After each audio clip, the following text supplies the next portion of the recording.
pour BlackRock aujourd'hui, qui est quand même le plus gros gestionnaire d'actifs de la planète, l'ETF Bitcoin, donc Lightbit, est devenu son produit financier le plus rentable, devant tous les autres. C'est devenu vraiment, c'est un peu comme une fusée, une bombe, le bruit que ça a pu faire dans le monde aussi financier et économique, et qui fait que c'est comme un point de non-retour. Donc Bitcoin va passer par $1 million. La question principale, c'est est-ce qu'à ce moment-là, $1 million, c'est le prix d'une baguette de pain, parce que c'est possible dans un cas d'hyperinflation, ou est-ce qu'un $1 million à ce moment-là, c'est simplement l'équivalent d'un appartement en zone urbaine. Ça, je le sais pas. Lorsque on crée de la monnaie, elle n'est pas droppée de façon équitable sur l'entièreté du territoire géographique. Mais ces personnes qui reçoivent la monnaie en premier, très souvent, ça va être les politiques, parce que c'est l'État, en fait, qui a un accès au robinet monétaire directement, ou les acteurs financiers, que ce soit les politiques ou les acteurs financiers, sont des gens qui vont recevoir cette monnaie alors que les prix ne se sont pas encore ajustés. Et une fois que cet argent tombe dans l'économie, finit par ruisseler jusqu'à la personne normale, le citoyen normal, cette personne-là reçoit de l'argent qui est déjà dévalué puisque les prix se sont ajustés. Petite pause avant de continuer. Si tu t'intéresses à la finance, à la macro et à l'investissement, tu l'as sûrement déjà vécu. Un énorme amas d'informations, des avis contradictoires partout, et au final, plus de bruit que de clarté. Fineco est net ce constat. Notre vision est simple. Remettre de la structure et du sens dans la compréhension des marchés. Concrètement, on vulgarise la finance de marché, l'économie et l'investissement avec une méthode claire. Trier l'information utile, l'expliquer simplement et fournir des grilles de lecture pour raisonner comme un investisseur. On propose des contenus gratuits pour suivre l'actualité et les grandes tendances sur Twitter et LinkedIn, mais aussi des offres payantes avec des thèses d'investissement accessibles via notre Substack et Club Fineco pour celles et ceux qui veulent aller plus loin dans leur réflexion. Si tu veux découvrir notre approche, tout est disponible sur notre site internet fineco.fr. Allez, on reprend l'épisode. Bonjour à toutes et à tous et bienvenue dans ce nouveau numéro de notre podcast Whatever It Takes. Alors avant de vous présenter notre invité du jour, je souhaitais tout simplement vous remercier d'être autant à nous suivre sur les réseaux sociaux, que ce soit sur Twitter, LinkedIn ou encore YouTube. D'ailleurs, pour celles et ceux qui nous découvrent aujourd'hui ou qui ne l'ont pas encore fait, je vous invite massivement à vous abonner à notre chaîne YouTube, mais également à nous suivre sur Apple Podcast et Spotify afin de ne rien rater de notre podcast. Alors aujourd'hui, c'est un épisode un petit peu spécial. Avec un invité très particulier, mais sur un sujet qui m'importe énormément, c'est Bitcoin. Vous le savez, on parle énormément de macroéconomie et de marché traditionnel, mais aujourd'hui, nous avons l'honneur d'avoir celui qui est à mes yeux est le meilleur ambassadeur de France de Bitcoin. C'est quelqu'un que j'ai découvert il y a quelques années en regardant Arte, je m'en rappelle encore, c'était l'une de ses premières interventions sur la télévision française. Et il m'avait épaté par son intelligence, mais aussi par son niveau de connaissance et par sa force de conviction. Alors aujourd'hui, il est aujourd'hui le directeur de la stratégie de la communication chez Bitstack. J'ai nommé Alexandre Stashchenko. Bonjour Alexandre. Salut Omar. Salut, ça va? Ça va très bien et toi? Merci pour cette introduction et bonne année à ceux qui nous écoutent accessoirement. Bonne année en tout cas et je te souhaite tout le meilleur pour cette nouvelle aventure. Merci, toi aussi. Écoute, si tu veux, on peut commencer directement. Il y a énormément de sujets abordés sur Bitcoin. Comme tu le sais, c'était il y a quelques jours que l'on fêtait l'anniversaire de Bitcoin, de mémoire. Ouais. Alors aujourd'hui, ça fait beaucoup plus que 15 ans. Qu'est-ce qui t'a personnellement convaincu que Bitcoin était un sujet sérieux, au-delà de la théorie, de ce que l'on entend en tout cas? Plusieurs choses, je dirais que sur le long cours, c'est sa résistance envers et contre tout. Moi, dans mon parcours personnel, au départ, c'est pas Bitcoin qui m'a intéressé. Je fais partie de ceux qui sont venus pour la fameuse blockchain ou les cryptos et qui, en fait, à la fin, sont restés pour Bitcoin. Moi, quand je suis arrivé dans ce milieu-là, c'était en 2015 et donc c'était lors de la sortie de Ethereum, qui est la deuxième plus grosse crypto. Et donc je suis surtout rentré par ce biais-là, par les contrats intelligents, les transactions programmées, programmables. Et en fait, évidemment que quand on s'intéresse à ce sujet-là, on peut pas passer à côté de Bitcoin. Et évidemment après je l'ai creusé et ça m'a, rendu curieux sur le système actuel. Je pense que c'est une expérience pour le coup assez partagée par, beaucoup de monde, que la vertu principale de Bitcoin, c'est la pédagogie sur la façon dont fonctionne le système actuel. Au fur et à mesure que je me construisais une conviction sur le fait que c'était quand même très intelligemment conçu, il y a un côté où plus on creuse, plus on se dit ah mais ça il y a pas pensé Satoshi et puis après on fait ah si en fait il y a pensé Satoshi il est trop fort. Donc Satoshi Nakamoto qui est le créateur de Bitcoin. Et donc quand en parallèle de ça on voit que eh bien il est attaqué, que son prix baisse, que son prix remonte, que il y a des scandales autour de certaines personnes de l'écosystème, que les autorités publiques passent leur temps à dire que ça va mourir demain, et cetera, et que malgré tout, et ben, en fait, l'adoption continue, que Bitcoin continue techniquement de fonctionner, en fait, ça finit par convaincre que c'est un sujet sérieux. Et même si je peux comprendre beaucoup de gens, pour qui Bitcoin aujourd'hui, ça reste ce truc un peu de geek dans un garage, c'est pas sérieux entre guillemets, ça va mourir l'an prochain. En fait, il y a une phrase, d'un cadre de Wells Fargo que j'aime bien il y a quelques années qui disait: «Les bulles ne durent en général pas 15 ans», et c'est un peu la réaction que beaucoup de gens ont face à Bitcoin, c'est-à-dire: c'est une bulle, ça sert à rien». Mais en fait, c'est bizarre que ce soit une bulle, qui dure depuis autant de temps, qui convainc quasiment 600-700 millions de personnes, qui est l'actif le plus performant de la décennie. Peut-être que c'est la première invitation que je fais envers les sceptiques, c'est, de juste débloquer mentalement. Et si jamais c'était pas une bulle? Alors, bah, creusez, et peut-être que votre parcours pédagogique personnel vous amènera à être convaincu que c'est une bulle et qu'il y a rien derrière, et dans ce cas-là, tant mieux, mais au moins vous serez fixé. Mais peut-être que comme beaucoup d'autres gens, eh ben, en fait, vous finirez par découvrir qu'il y a bien plus qu'une bulle derrière ça et que c'est un sujet qui est, très sérieux. Alors justement, au-delà de la bulle, si on prend un petit peu de recul, est-ce que tu penses que Bitcoin a réellement réussi ce qu'il voulait, faire en tout cas, en 15 ans? Est-ce que tu penses il y a des choses en tout cas qu'il n'a pas vraiment réussi? Je pense que de savoir si Bitcoin réussit ou non, un objectif qu'il se serait auto-fixé, déjà, c'est une question qui suppute que Bitcoin est une forme d'objet humain qui se fixe des objectifs. Le mieux qu'on puisse faire, c'est d'en revenir à l'objet de la création de Bitcoin et les indices, qui ont été laissés par le fondateur, que ce soit justement, on a parlé tout à l'heure de, son Genesis block, donc le bloc d'anniversaire de la création de Bitcoin, où le créateur de Bitcoin, Satoshi Nakamoto, a quand même introduit la couverture du Time du jour, de l'époque, qui était le 3 janvier 2009, et qui parlait du chancelier britannique sur le point de faire un deuxième renflouement pour les banques. Donc dans l'ADN, on voit qu'il y a quand même effectivement une critique assez, importante du système bancaire et du système monétaire. Et donc là, la question, c'est: est-ce que en 15 ans, soutenu par personne, sans CEO, sans marketing, sans rien, on peut renverser un système monétaire mondial?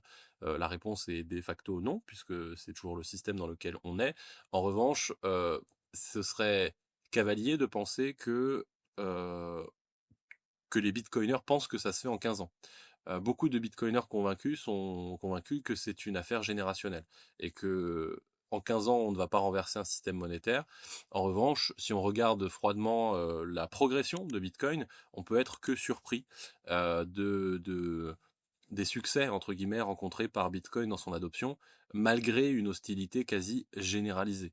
Je dis généralisée parce que même au début, peu de gens le savent, mais lorsque, le créateur de Bitcoin a proposé Bitcoin dans une mailing list, de Cypherpunk, donc qui sont un groupe d'activistes politiques qui se bat pour la confidentialité en ligne notamment, même certains cypherpunk, même certains, hardcore, mathématiciens ou cryptographes de l'époque, étaient contre Bitcoin. Donc même dès le début, c'est pas que, les gouvernements, les banques centrales, et cetera, qui encore aujourd'hui pour un certain nombre, bah, sont hostiles, de façon ouverte, face à Bitcoin, qui essayent de restreindre son utilisation, qui font des lois, contre, qui, parfois l'interdisent dans certains États. Malgré cette hostilité des pouvoirs publics et aussi au départ de beaucoup de sceptiques, dans la communauté des, des ingénieurs ou des cryptographes, on voit que 15 ans après, ou 16 ans, ou en l'occurrence, aujourd'hui 16 ans, on voit que, enfin 17 même d'ailleurs, parce que bonne année tout ça. Ouais. On voit qu'on est quand même passé, comme je le disais, à plusieurs centaines de millions d'utilisateurs. Un réseau de paiement qui est fonctionnel. En ordre de grandeur, aujourd'hui, le réseau Bitcoin fait circuler plus de valeurs de transaction que le réseau Visa. Donc à cet égard-là, quand on compare à ce qui existe, pour moi, c'est un succès et une performance financière exceptionnelle, sans parler même de l'historique, hein, du fait que c'est l'actif le plus performant des 15 dernières années financièrement, d'un point de vue, de son prix. Donc ça reste aujourd'hui une monnaie en devenir, donc en ce sens, ça n'a pas atteint son objectif, et je pense pas que ça l'atteindra ni cette année ni l'an prochain. Mais on tend vers, effectivement, la construction d'une alternative monétaire fiable, robuste, qui, met à mal, le système monétaire actuel. Enfin, j'allais dire qui se met à mal tout seul, parce qu'il y a pas besoin de Bitcoin pour ça. Mais dans un certain sens, Bitcoin, c'est un espoir, parce que pendant que, le système monétaire, lui, se met à mal tout seul pour un certain nombre de raisons qu'on aura peut-être l'occasion de traverser, au moins Bitcoin, c'est une porte de sortie. On se dit: «Bon, bah, sans Bitcoin, on serait dans la même situation, de «précarité monétaire» entre guillemets, mais on n'aurait pas de porte de sortie, qu'aujourd'hui on a une porte de sortie pour ceux qui le souhaitent. Alors justement, tu parles de la politique monétaire et normalement Bitcoin est souvent présenté, comme une réponse à la crise de 2008. Est-ce que tu penses qu'il est toujours un produit de cette crise ou est-ce qu'il est passé au-delà de tout ça et est devenu forcément autre chose? Chronologiquement, c'est une coïncidence plus qu'autre chose. Il y a une préhistoire de Bitcoin, comme j'ai dit avec les cypherpunks qui sont un mouvement, plutôt de la fin du XXe siècle. Internet est aussi très lié, aux cypherpunks. Il y a bon, on peut mentionner par exemple la déclaration d'indépendance du cyberespace, dans les années 90 où, on se rend compte qu'en fait, internet était vraiment, présenté comme, un endroit de liberté, fondamentale dans lequel on pouvait justement échanger avec tout le monde sans préjudice de race, d'origine, de couleur de peau, de tout ce qu'on veut. Évidemment qu'il y a eu une forme de dévoiement de cette promesse au fur et à mesure des années, puisqu'aujourd'hui, on est quand même passé de internet comme, outil de liberté individuelle, d'émancipation, ou dans la déclaration d'indépendance cyberespace, il y a voilà, maintenant nous sommes hors de votre monde et État constitué de chair et d'acier. Et aujourd'hui, on est sur le combo GAFA-NSA où globalement, on n'est pas exactement dans l'émancipation et on est plutôt dans la surveillance. D'ailleurs, Bitcoin a une probabilité de prendre cette route-là aussi, bien que évidemment, je le déplorerais, mais c'est une possibilité. Donc c'est plutôt une coïncidence parce qu'il y a une préhistoire. Donc les cypherpunks, les premières tentatives de monnaie numérique, e-cash, etc., certaines innovations techniques qui ont précédé Bitcoin et qui n'ont pas attendu la crise de 2008 pour le faire. Quand Satoshi propose son projet de Bitcoin sur la mailing list, en fait, il a déjà déposé le nom de domaine bitcoin.org un certain nombre de mois avant, et il travaille sur le sujet depuis un certain nombre d'années. Donc, il n'a pas attendu la crise de 2008 pour le faire. Il se trouve que c'est tombé chronologiquement comme une coïncidence. Maintenant, philosophiquement, c'est pas qu'une coïncidence, effectivement, parce que, comme j'ai dit tout à l'heure, Bitcoin s'inscrit clairement comme une réponse à cette crise monétaire, mais pas que à cette crise monétaire, à ce système monétaire qui est une forme de promesse de crise. C'est un système monétaire qui ne peut pas durer éternellement. On attribue de façon apocryphe une phrase à Voltaire qui est que toute monnaie fiduciaire est condamnée à retourner à sa valeur faciale, c'est-à-dire zéro. Donc c'est dans l'ADN de ce système-là que de tendre vers une multiplication des crises et des problématiques comme celle de l'inflation, qui très largement, l'inflation est un problème qui a quasiment été inventé au XXe siècle avec ce système monétaire-là. Donc oui, la crise est un révélateur. Chronologiquement, ça tombe bien entre guillemets puisque ça tombe à peu près au même moment. Satoshi s'inscrit clairement, puisque comme je l'ai dit, quand il fait son premier bloc, quand il fait la première transaction Bitcoin, il introduit dans les métadonnées une référence au Time Magazine du jour, qui est lui-même un titre qui parle du fait que l'État renfloue les banques, à ce moment-là. Et le renflouement des banques est effectivement une des conséquences du système monétaire dans lequel il y a une forme de privatisation des profits et de socialisation des pertes, puisque l'État se retrouve quasiment obligé de sauver les banques, sinon l'économie tombe, et donc c'est une forme de chantage qui s'installe. Donc voilà, la crise, c'est qu'un révélateur d'un système qui est cassé, et oui, il est encore plus cassé aujourd'hui, donc c'est d'autant plus pertinent. C'est un système, le système monétaire actuel qui est un système qui est par définition une forme de fuite en avant. C'est-à-dire que pour éviter qu'il s'effondre, on appuie toujours sur la pédale d'accélérateur. Et donc aujourd'hui, bah, forcément, on est une quinzaine d'années après, cette crise.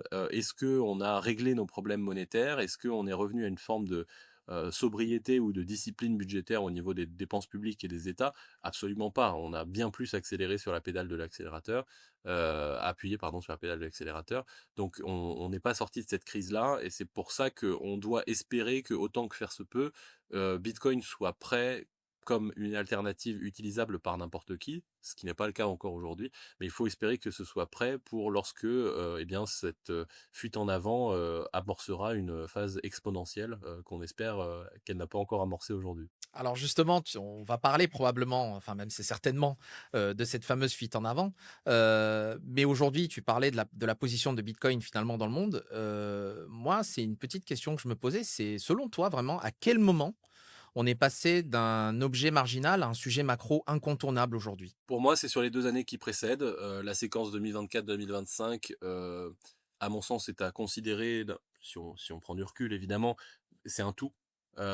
qui a commencé avec, notamment l'autorisation des ETF Bitcoin aux États-Unis, et qui s'est terminée, il y a pas si longtemps que ça avec, l'élection de Trump, la constitution d'une réserve stratégique, quelques déclarations, du type, bah, on aime bien le dollar parce que ça enlève de la pression sur, on aime bien le Bitcoin, ça enlève de la pression sur le dollar, et certains rapports de l'utilisation de Bitcoin dans des transactions internationales, notamment entre la Russie et la Chine.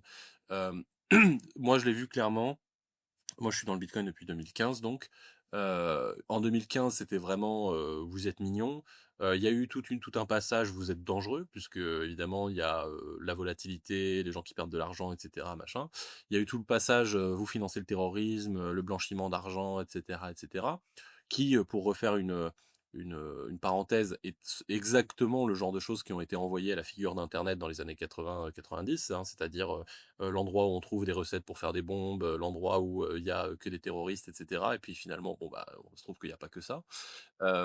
Et puis, il y a eu, cette évolution vers une forme de négociation avec le sujet. Les banques, le système bancaire qui ont essayé de dire, et les banques centrales en font partie aussi bien sûr, qui ont essayé de dire: «Non mais ça c'est trop punk, mais on va reprendre la technologie et on va en faire un truc un peu fréquentable, donc avec la fameuse blockchain, mais vous verrez ce sera bien bancaire et bien bien».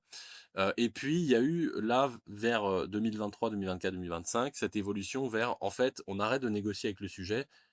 Bitcoin n'est pas mort, ça fait 16 ans que tout le monde dit que ça va mourir. Il se trouve que ça progresse, que c'est devenu un système financier utilisé, que c'est un des actifs les plus performants, que ça a des caractéristiques qui deviennent très intéressants, et on a un contexte macro qui a aussi beaucoup changé. Je pense que la crise de 2020 avec le Covid a été aussi un déclencheur mental pour beaucoup de gens, de se dire: «Attendez, mais on peut inonder l'économie comme ça de monnaie», puisque pour ceux qui ne le savent pas, la base monétaire a doublé, littéralement, en 2020, alors qu'on était tous bloqués chez nous à pas pouvoir produire. Il se trouve que d'un seul coup, il y avait 2 fois plus de monnaie dans l'économie pour représenter la même quantité de richesse.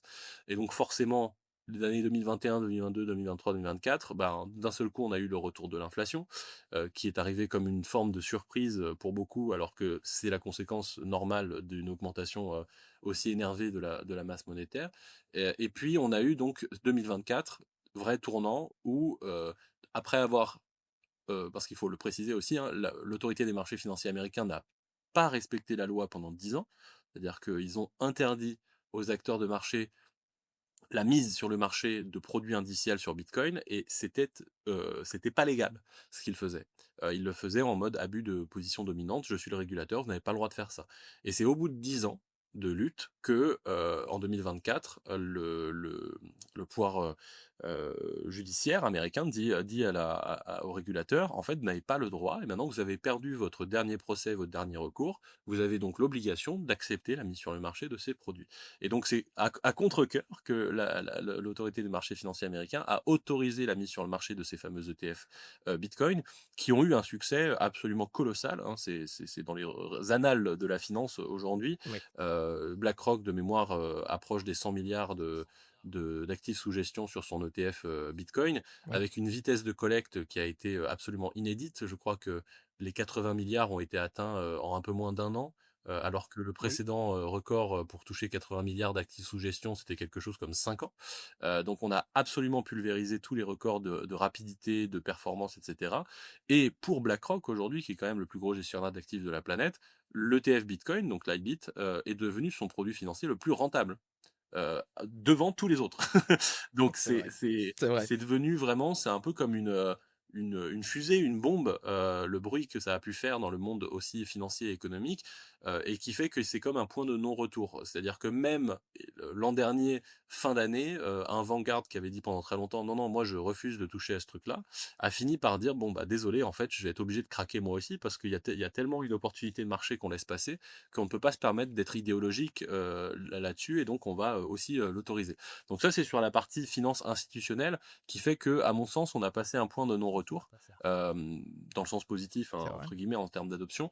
Et après, il y a bien sûr. aussi en parallèle cette adoption géopolitique qui provient de ce nouveau contexte de vraie, régionalisation de la mondialisation d'une certaine façon, de retour du conflictuel, et qui, fait qu'il y a encore, je me souviens il y a quelques années, je prends un exemple pour terminer sur cette question sur laquelle je suis un peu long, désolé, mais il y a quelques années, on avait eu, toujours le même, locataire de la Maison Blanche qui était Trump à l'époque, qui avait unilatéralement mis fin, aux discussions, sur le nucléaire avec l'Iran, qui avait, donc, dit: «Bon, bah, moi j'appliquerai pas le deal qui avait été négocié avant», et les pays occidentaux, les pays européens, se sont retrouvés un peu, bah, dans la merde, hein, pour le dire très simplement, parce qu'il y avait un certain nombre d'entreprises, par exemple françaises, qui avaient commencé à faire des investissements en Iran, dans le cadre de cet accord, en disant: «Bon, bah, c'est bon, l'Iran va pouvoir recommercer avec eux, et donc il faut implanter des usines», et cetera. Des Renault, par exemple, Stellantis, avaient commencé à faire ça, et puis Trump se retire, et là on se retrouve à dire: «Bon, bah,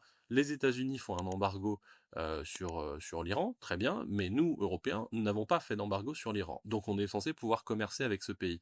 Bah non, on ne peut pas, parce que le commerce se fait en dollars, et que le dollar, se voit appliquer le droit américain. Donc, en France, en Allemagne et au Royaume-Uni, on a fait une usine à gaz qui s'appelle Instex, qui a été fermée d'ailleurs l'an dernier ou l'année d'avant, 2023 peut-être, 24, et qui devait servir de chambre de compensation extrêmement compliquée pour pouvoir en fait commercer avec l'Iran, mais en fait sans que le droit américain s'applique, parce que le dollar passe dans 18 chambres différentes qui en fait n'ont rien à voir les unes avec les autres. En fait, Bitcoin était la réponse à ce moment-là. C'est-à-dire de pouvoir faire du commerce international avec un pays avec lequel on n'a pas d'embargo. Après, il y a une discussion, sur, éthiquement, le rapport au régime iranien, mais qui est un autre débat, et que je suis loin de sponsoriser. Mais la question, c'est plutôt la souveraineté et la décision sur la politique commerciale d'un pays comme la France, qui aujourd'hui n'est pas tout à fait réelle, dans la mesure où on a cette contrainte monétaire. Mais à ce moment-là, pour beaucoup de gens, Bitcoin n'était pas une solution. En fait, de toute façon, beaucoup de gens ont pris le premier mandat de Trump comme une forme de blague de l'histoire, et il fallait serrer les dents très fort pour voir revenir quelqu'un de sérieux au pouvoir en 2020. Ce qui s'est passé, mais donc maintenant, en 2024, on a le retour de Trump, et là, pour beaucoup, on est passé à une autre perception, qui est que, en fait, c'est pas un accident de l'histoire, et on va se diriger de façon durable vers un monde où le conflictuel revient, y compris pour des gens qu'on pensait être nos alliés depuis longtemps. Donc, dans ce cadre-là, ça devient beaucoup plus intéressant. Un actif, macro comme Bitcoin, qui est rare, qui est neutre, qui est pas manipulable, qui est hors du contrôle des États, devient beaucoup, beaucoup plus pertinent pour la France et l'Europe, mais aussi pour les États-Unis qui eux-mêmes ont leurs propres problématiques, mais aussi pour la Chine et la Russie qui sont opposés au système financier occidental et qui vont avoir besoin d'une passerelle différente pour s'échanger de la valeur, mais aussi pour d'autres pays non alignés. Donc ça devient vraiment un sujet central, et voilà, pour moi, c'était 2024-2025 qui a représenté un vrai tournant pour toutes ces différentes raisons. Et en France, c'est aussi 2025, parce qu'on a vu que, notamment à travers l'affaire Exaïon, une filiale d'EDF à un Américain, on a pu avoir une politisation du sujet Bitcoin sur tout l'arc politique, qui a été différente pour une fois de la simple politisation, comme je l'ai dit, sur blanchiment, terrorisme, etc. Là, on a parlé de vrais potentiel électrique avec le minage,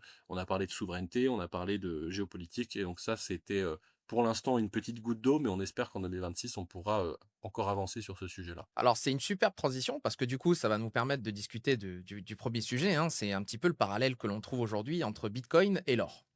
Alors, l'or, tu le vois, beaucoup en parlent, hein, il continue toujours de performer, et tout cela dans un contexte justement de géopolitique très complexe, mais aussi d'inflation qui persiste et qui reste très collante. Alors, c'est un sujet qui parfois déplaît ou plaît aux pro-Bitcoin. Donc du coup, tu le sais, hein, on entend souvent que Bitcoin serait l'or numérique. Quelle est un petit peu ta vision sur ce sujet-là? Moi, je pense que c'est vraiment la meilleure façon de le présenter brièvement. C'est-à-dire que si j'ai 15 secondes pour dire ce qu'est Bitcoin, ce qui est fréquent, puisque que ce soit dans la vie réelle ou sur des médias, en règle générale, c'est pas c'est quoi Bitcoin, vous avez une heure, c'est plutôt ouais, en deux mots, c'est quoi Bitcoin? Bah, en deux mots, hors numérique. Alors évidemment, on peut toujours préciser après en insistant sur les différences, parce que c'est pas de l'or, c'est pas physique, etc. Mais la meilleure façon de le comprendre, ça reste pour moi cette petite expression qui est l'or numérique. Euh, Comme ça, en disant hors numérique, en fait, on a les deux faces de la pièce, pour ne pas faire de mauvais jeu de mots. Ouais. On a la partie or, qui est la partie actif, et Bitcoin est un actif, un jeton indénombrable, on peut le compter, et il a des caractéristiques qui miment l'or. Donc c'est rare, c'est neutre, c'est incensurable, c'est non manipulable, c'est divisible, c'est transférable, etc. Et c'est souverain. souverain au sens individuel, hein, c'est-à-dire que c'est un actif qu'on peut posséder en propre. Ce n'est pas le cas de tous les autres actifs dans le monde numérique. C'est la différence entre Bitcoin et le reste, c'est que si vous avez une action d'entreprise, du cash, enfin du cash au sens des euros sur un compte bancaire, et cetera, parce que dans le monde physique, évidemment, vous pouvez le posséder, mais tout le reste dans le monde numérique, c'est pas vous qui le possédez. C'est vous avez un compte chez quelqu'un et vous demandez l'accès de temps en temps. Et donc évidemment, ça peut conduire à des problématiques importantes, quand, la confiance dans ce système, disparaît. C'est le cas, par exemple au Liban, hein, où beaucoup de gens avaient, des dollars sur leur compte et puis du jour au lendemain, vous vous connectez sur votre compte, on vous affiche toujours que vous avez des dollars, mais vous ne pouvez juste plus les retirer. Donc ça, c'est vraiment la partie or dans or numérique. Mais pourquoi on précise numérique? Parce que Bitcoin, c'est certes un actif, qu'on va écrire d'ailleurs avec un B minuscule hein, au début, un Bitcoin, deux Bitcoin, c'est un dénombrable, mais c'est aussi un système Bitcoin avec une majuscule, le système Bitcoin, le réseau Bitcoin. Et ce réseau Bitcoin, bah, c'est un système de paiement pair à pair numérique. Donc ça vient augmenter l'or. L'or tout seul, c'est pas un système de paiement. L'or, c'est l'actif. Et ensuite, le système de paiement, ça va être est-ce que je le donne en direct à quelqu'un avec une pépite, un lingot, que ensuite bah, la personne doit vérifier son authenticité, éventuellement le refondre, etc. Ça peut devenir assez rapidement l'enfer. Ou est-ce que je fais confiance à un intermédiaire, je stocke l'or dans un coffre et ensuite je m'échange des promesses, et c'est comme ça qu'ont été inventés les billets, ou est-ce que j'utilise Bitcoin pour lequel j'ai un système de paiement numérique qui est natif. C'est-à-dire, quand j'échange un Bitcoin, j'utilise le système Bitcoin. La personne n'a pas à vérifier, en tout cas, elle peut le faire de façon simple, ce serait plus juste de le dire comme ça. Elle n'a pas besoin de refondre un lingot pour vérifier que c'est bien de l'or. Ici, quand j'envoie un Bitcoin, bah, en fait, la transaction est publique, elle est vérifiable, elle est auditable par tous. Et donc, c'est en ça que c'est de l'or avec la feature que c'est numérique et donc que ça peut potentiellement éviter les problèmes qui ont fait que l'or a été marginalisé au cours du XXe siècle, précisément parce que ce n'était pas compétitif, comme système de paiement. Alors, justement, tu parles d'histoire et comme tu le sais, hein, l'or a des milliers d'années d'histoire, mais est-ce que justement ce ne serait pas le vrai obstacle pour Bitcoin pour l'instant? Le temps. Pour, si on dézoome un peu, si on dit que rapidement que l'ambition de Bitcoin est d'être un projet politique de monnaie, alternatif, hem alors dans ce cas-là, oui, il y a 2 temps en fait à vérifier, et qui sont des challenges pour Bitcoin. Il y a la vérification des caractéristiques techniques. C'est-à-dire, qu'est-ce qui fait une bonne monnaie? Tout ne peut pas être une bonne monnaie, hein, supposons qu'on se paye en, je sais pas moi, en banane, bah, en fait la banane au bout d'une semaine elle est pourrie donc pas ouf pour s'échanger de l'argent. Parce qu'évidemment si je ne peux faire des achats et les délayer dans le temps que d'une semaine maximum, bah, en fait, je peux rien faire. Je peux pas me projeter dans le futur, je peux pas stocker, de la valeur et cetera. À l'inverse, il y a certaines choses qui ont été utilisées comme monnaie dans l'histoire de l'humanité, mais qui étaient pas des moyens de paiement, extrêmement, utiles. Il y a souvent on utilise l'exemple des pierres de Yap, sur une île où en fait la monnaie c'était une énorme pierre ou des énormes pierres qui en fait n'étaient pas bougeables.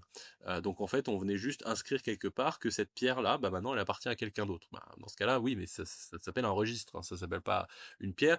La pierre était là pour garantir la rareté de la chose et ce système-là s'est fait balayer parce que quand les Européens sont arrivés, ils ont trouvé comment ramener plus de pierres, et donc évidemment, ils ont absolument inondé le marché de la pierre de Yap.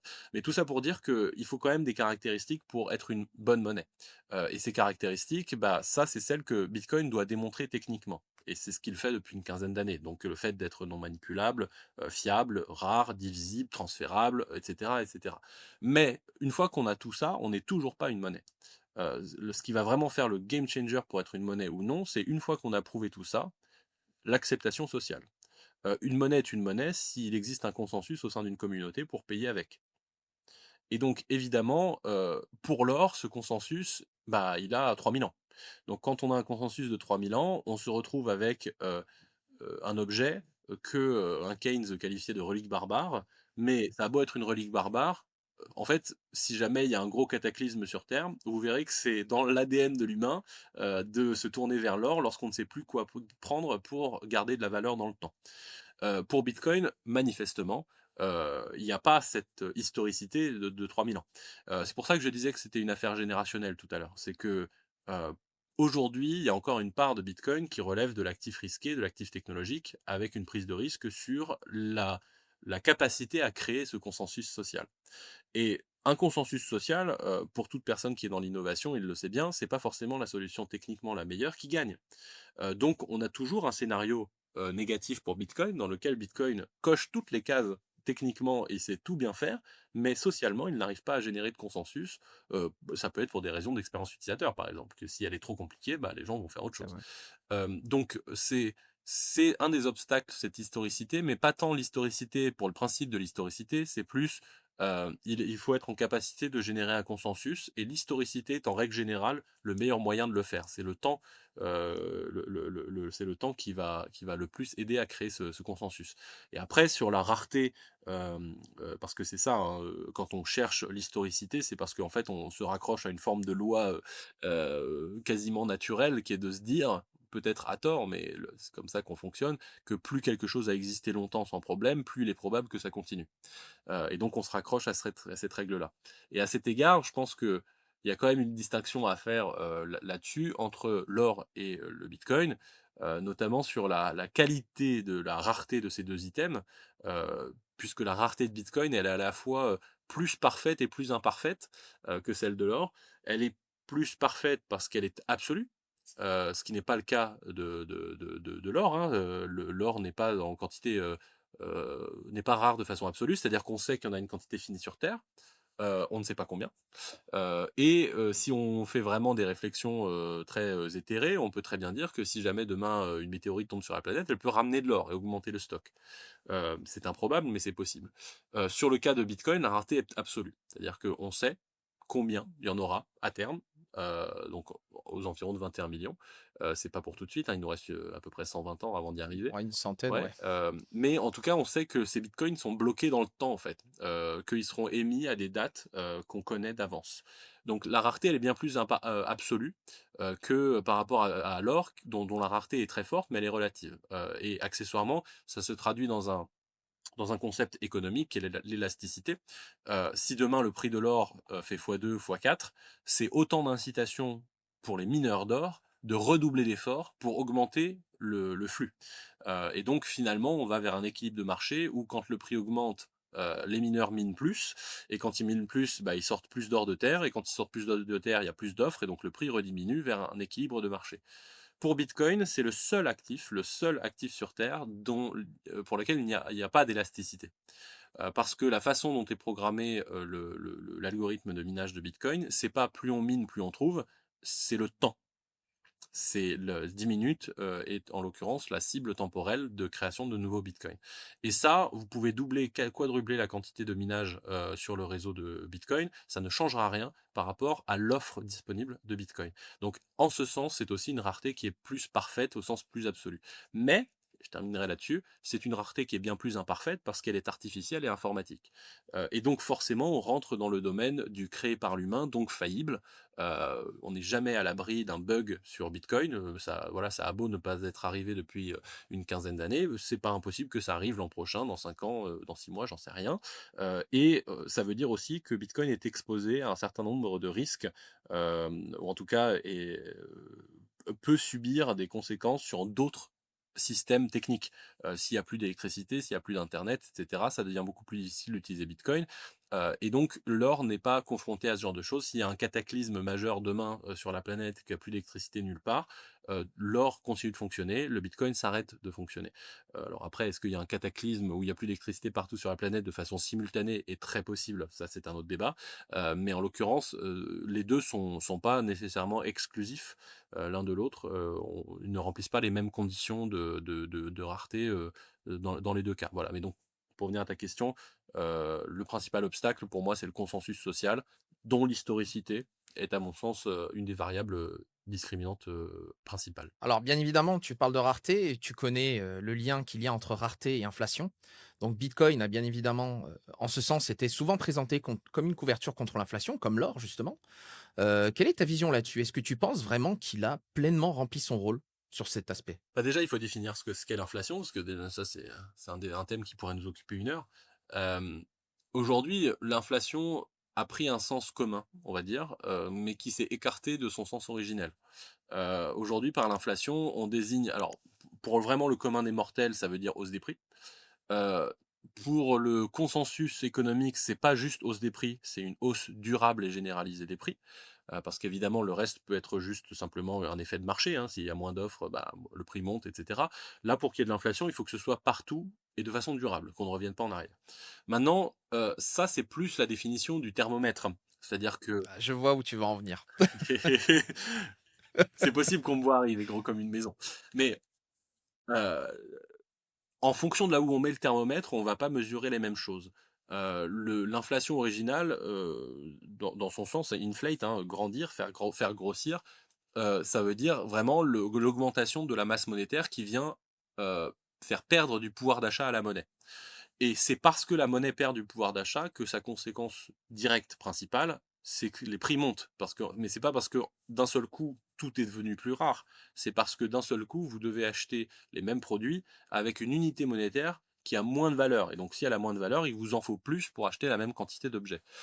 Donc ça, si on appelle inflation la hausse durable et généralisée des prix simplement en regardant le thermomètre d'une certaine façon, c'est difficile de dire si Bitcoin, oui ou non, est une couverture contre l'inflation. Parce que souvent, les hausses de prix de Bitcoin, par exemple, vont avoir lieu à contretemps.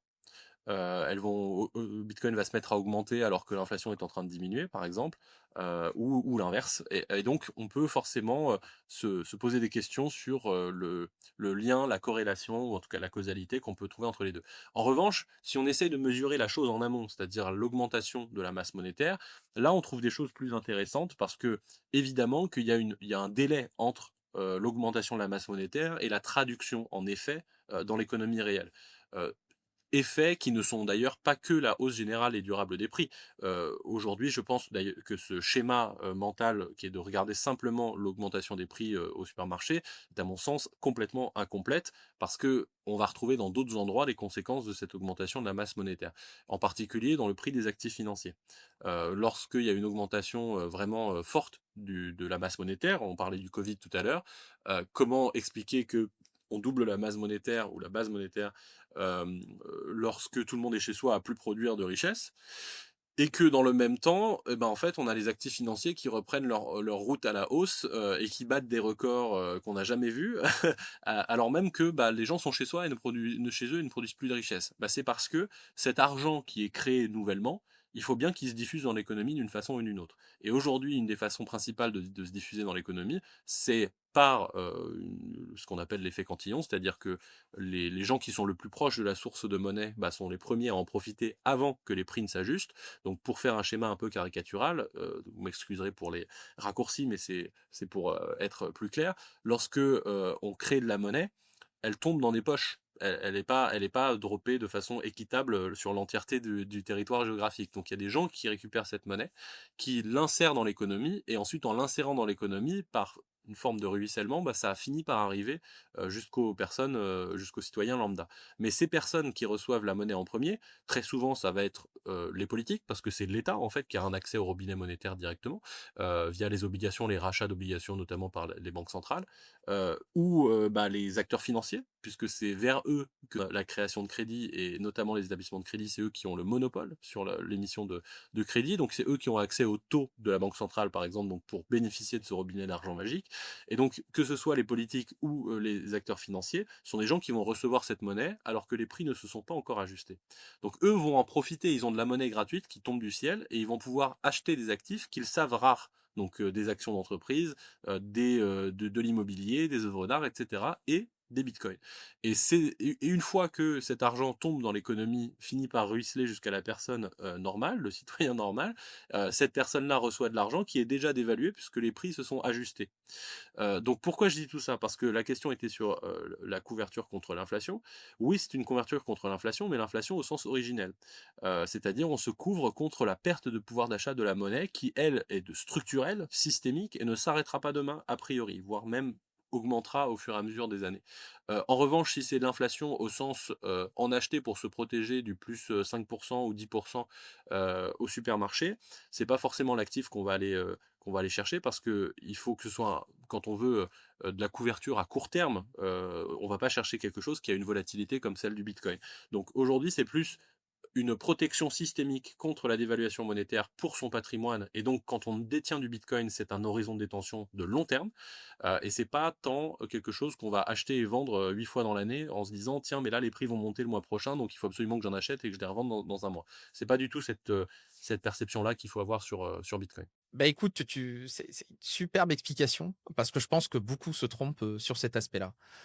Tu parlais des gouvernements, au tout départ et comme tu le sais, hein, évidemment, les dettes publiques sont de plus en plus élevées et vont tendre à s'accroître. Aujourd'hui, par exemple, aux États-Unis, on est à 38 000 milliards de dollars de dettes publiques, ce qui est gigantesque. Et on le voit aujourd'hui, enfin moi personnellement, j'ai pu un petit peu le remarquer sur certains épisodes. Là, on va parler très brièvement de prix, mais ça ne sera pas le sujet de la question.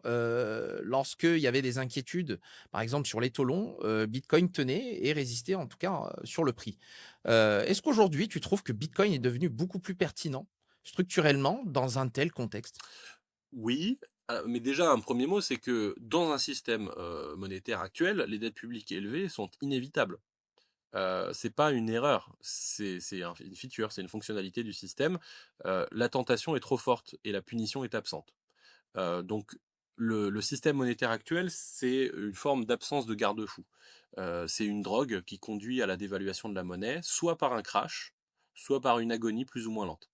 Parce que à partir du moment où on a un acteur quel qu'il soit, et quelle que soit la structuration de ce système, parce qu'il y a des différences, moi je qualifierais de marginales, mais certains diront qu'elles ne sont pas du tout marginales, elles sont absolument fondamentales. Mais par exemple, la Banque centrale européenne, elle est censée, être indépendante. Dans les faits, elle ne l'est pas, mais en tout cas, elle est censée l'être. La Banque centrale américaine ne l'est pas, et gère un double mandat avec, à la fois la croissance, le chômage, mais aussi, l'inflation. Donc il y a des différences, toutes les banques centrales ne sont pas les mêmes. En revanche, ce qui est structurellement similaire dans tous ces cas-là, c'est qu'à partir du moment où vous avez un étalon monétaire, qui n'est accroché à rien, rien, de rare ou de physique, ce qui est le cas du système monétaire actuel depuis une cinquantaine d'années. Heu, Si vous donnez le pouvoir à une personne ou une institution n'étant qu'une collection de personnes avec des règles, de gérer de la monnaie, d'en créer autant qu'elle le souhaite, selon des critères X ou Y. C'est une différence fondamentale entre d'ailleurs des gens qui sont libéraux et anti-Bitcoin et des gens qui sont libéraux et pro-Bitcoin, c'est que pour les libéraux anti-Bitcoin, en fait, ce n'est qu'une question de garde-fou. J'avais eu, un débat par exemple avec, Jean-Marc Daniel, dans lequel donc lui qui est plutôt anti-Bitcoin et en fait Ouais. ce qui était assez drôle dans ce débat-là, c'est qu'on partageait, le constat à quasiment 100 sur le système monétaire actuel, cette fuite en avant et cetera et cetera. Sauf que lui, sa solution, c'était de dire c'est parce qu'il y a pas assez de garde-fous. Donc il faut remettre des statuts, un traité européen, et cetera, pour, par exemple, empêcher à la BCE de financer les dettes publiques. Et moi, ma réponse, c'est: «Mais la BCE n'a déjà pas le droit de financer les dettes publiques. Elle s'en fout. C'est juste qu'elle le fait en marché secondaire, en offrant une garantie aux acteurs financiers qui peuvent, Exactement, se loader d'obligations européennes et qu'il y aura toujours absolument. quelqu'un pour leur racheter. Donc le résultat est le même. Et pourquoi elle le fait? Parce que c'est une question de responsabilité individuelle, j'allais dire quasiment face à l'histoire. Si vous êtes, président ou gouverneur de la Banque centrale européenne et que, on vous dit: «Écoutez, vous avez le pouvoir de créer de l'argent. Ça permettra à des gens de garder leur emploi. Ça permettra, à l'économie d'avoir un peu d'huile dans les rouages, de repartir sur de la croissance, de financer des politiques publiques, qu'on vous présente comme étant indispensables, des gens qui en dépendent et cetera». Est-ce que vous prenez la responsabilité sur vos épaules de dire: «Non, parce qu'il faut que l'inflation soit de 0», ou est-ce que vous dites: «Bon d'accord pour cette fois-ci»? Mais en fait, quasiment personne, voire personne ne peut résister à cette tentation. Donc c'est pas un problème de garde-fou, c'est un problème de systémique. Peu importe, c'est pas un sujet de Christine Lagarde ou Jérôme Powell, je j'ai rien contre ces gens-là. Le sujet, c'est que qui que ce soit que vous mettiez à la tête de cette institution, la tentation est beaucoup trop forte et la responsabilité ressentie est beaucoup trop forte. Si jamais, vous êtes président de la banque centrale et que vous dites: «Non, j'ai pas envie», parce que vous voulez respecter votre mandat, parce que c'est ça quand même le mandat de la Banque centrale européenne, c'est censé être de préserver le pouvoir d'achat de l'euro.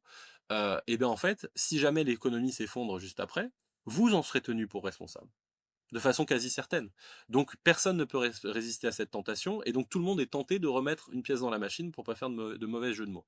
Donc une fois qu'on a dit ça, on comprend que, comme je le disais, c'est pas un bug, les dettes publiques élevées, c'est une feature, c'est une fonctionnalité du système monétaire fiat puisqu'il n'y a pas de garde-fou. Aujourd'hui, en France, par exemple, c'est quasiment un tiers des dépenses publiques qui ne sont pas financées par l'impôt. C'est une drogue. Si on devait couper un tiers des dépenses publiques en France demain, je ne sais pas ce qui se passerait dans la rue, mais certainement pas des bisous. Donc Ça, c'est sûr. et ça, c'est le cas pour les États-Unis, c'est le cas pour, tous les pays, quasiment tous les pays occidentaux. Parce qu'il y a toujours évidemment, c'est pas le seul, je suis pas en train de vous dire que c'est monofactoriel, il y a d'autres sujets, enfin, si vous êtes la Norvège avec des réserves de pétrole et un fonds souverain, forcément que ça se passe un peu mieux que si vous êtes la France, où on n'a pas de pétrole, mais on a des idées, comme dit le dicton. Donc détenir un actif rare et non manipulable, évidemment, puisque ta question c'était est-ce que c'est pertinent structurellement? Oui, c'est pertinent, dans ce sens. J'ajoute aussi un aspect, politique, puisque là on a parlé surtout d'économique, hein. C'est que puisque c'est une feature et pas un bug d'aller vers des dettes publiques élevées, d'aller vers de la dévaluation monétaire puisque c'est la seule façon de se sortir de ces dettes publiques si on veut pas faire de la guerre ou des impôts, alors il faut détenir un actif rare et non manipulable. Très bien, ça c'est l'aspect économique pour son portefeuille, mais il faut aussi ajouter un aspect politique, qui est toujours un peu lié à cet aspect économique. Exemple, vous pourriez très bien penser que investir en Chine, c'est super, mais la garantie de respect du droit de propriété en Chine, elle n'est pas celle des États-Unis. Donc est-ce que vous allez le faire? Pas forcément, donc vous allez baisser la premium que vous étiez prêt à mettre dessus. Pour le cas de Bitcoin, il y a un aspect politique qui est non négligeable, c'est que comme je l'ai dit, c'est l'aspect au porteur. Dans ce genre de cas, de dette publique élevée de façon inévitable, etc., on va assez rapidement, ou en tout cas, c'est pas rare pour le dire comme ça, que cette incurie monétaire et budgétaire s'accompagne rapidement de coercition. Coercition politique. Donc là, en l'occurrence, je sais pas, contrôle d'échange, des capitaux, exit tax. En France, on a eu le débat sur, l'impôt sur la fortune improductive. Donc voilà, vous êtes un agent improductif de l'économie, donc on va vous prendre votre argent. Tout ça, évidemment, si vous avez un actif au porteur, c'est particulièrement important parce que ça veut dire que le jour où ça dérape complètement, vous ne voulez pas vous retrouver comme un Libanais. Vous voulez pas vous retrouver à ouvrir votre compte bancaire, vous ne pouvez plus rien faire de votre argent. Parce que c'est super d'avoir fait le meilleur plan sur la comète, du portefeuille qui résiste le mieux à la dévaluation monétaire et aux risques politiques, etc., etc. Si le jour où ça se part en cacahuète, vous ouvrez votre compte et que vous êtes censuré, bah, ça ne servait à rien. Donc c'est ça qui est intéressant avec Bitcoin, c'est que c'est un actif au porteur que vous pouvez conserver en propre. Et si ça se part en cacahuète, ce que je ne souhaite pas, évidemment, eh bien, vous avez la possibilité de partir, de fuir, d'avoir vos actifs directement sur vous. C'était le cas d'un pays qui fait l'actualité en ce moment, qui est le Venezuela. Il y a beaucoup de gens qui disaient que bah, quand ils quittaient le pays, puisqu'on parlait des plus grandes crises migratoires de ces dernières années, les gens qui quittaient le pays étaient quasiment foutus à poil à la sortie. C'était on vous prend votre or, on vous prend votre argent, vous n'avez plus rien. Sauf que le Bitcoin, c'est 12 mots dans votre tête. On ne peut pas vous les prendre. Donc il y a pas mal de Vénézuéliens qui, une fois arrivés aux États-Unis, c'est le cas d'un économiste qui s'appelle Carlos Hernandez, qui disait bah voilà, moi j'ai pu partir avec mes bitcoins, ce qui n'était pas possible avec quoi que ce soit d'autre. Bitcoin, je reprends ces mots de façon approximative, mais ça c'est plus qu'un buzzword quand vous vivez dans une dictature qui s'effondre. Je ne peux qu'acquiescer. Bah écoute, on va passer à un autre sujet. C'est un sujet qui tient vraiment à cœur à ceux qui investissent sur Bitcoin. C'est un petit peu les cycles macro, la liquidité, les taux et le dollar. Aujourd'hui, tu en es bien conscient, je pense, Bitcoin est un actif risk-on. Est-ce que tu penses qu'il est, ouais, c'est pour ça que je te pose la question. Est-ce que tu penses qu'il est véritablement dépendant de la liquidité mondiale aujourd'hui? Il l'est, factuellement. Alors, je redirige vers une analyse de la macroéconomiste Lyn Alden, qui avait montré que Bitcoin est aujourd'hui l'actif qui directionnellement est le plus corrélé à la croissance de la masse monétaire. Donc à cet égard, d'ailleurs, il remplit son rôle de couverture contre l'inflation qu'on vient de décrire juste avant. Donc encore une fois, pas l'inflation au sens hausse des prix, mais l'inflation au sens dévaluation monétaire. Donc plus on met de la monnaie dans l'économie, plus la chose qui se comporte de façon attendue, bah, en fait c'est Bitcoin. Parce que sur le long terme, il vient capter une part de cet argent pour croître en prix. Donc moi, quand on a ce débat risk on, risk off, alors c'est pas binaire, hein, c'est pas oui ou non, mais j'aime bien référer justement au papier de BlackRock de l'année où ils ont sorti leur ETF, en fin d'année, de mémoire, septembre. Il s'appelle Bitcoin, a Unique Diversifier.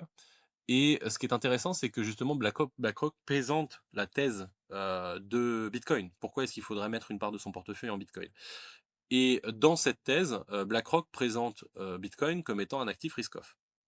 Donc pas risk-on, même si tout le monde le perçoit comme un actif risk-on, en réalité, ce que BlackRock dit, c'est que quand on a du Bitcoin, on se couvre contre un risque.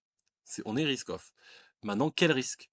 Eh bien, c'est le risque de dévaluation monétaire. C'est un risque systémique, voire c'est même plus un risque puisqu'on a ça, je veux dire, pour reparler des banques centrales, c'est l'objectif des banques centrales que de dévaluer la monnaie. C'est statutairement vers là où elles doivent tendre. Donc, pour elles, si tout se passe bien, elles ont réussi à vous voler 2% de pouvoir d'achat tous les ans. C'est pas on vise zéro et ça dérape.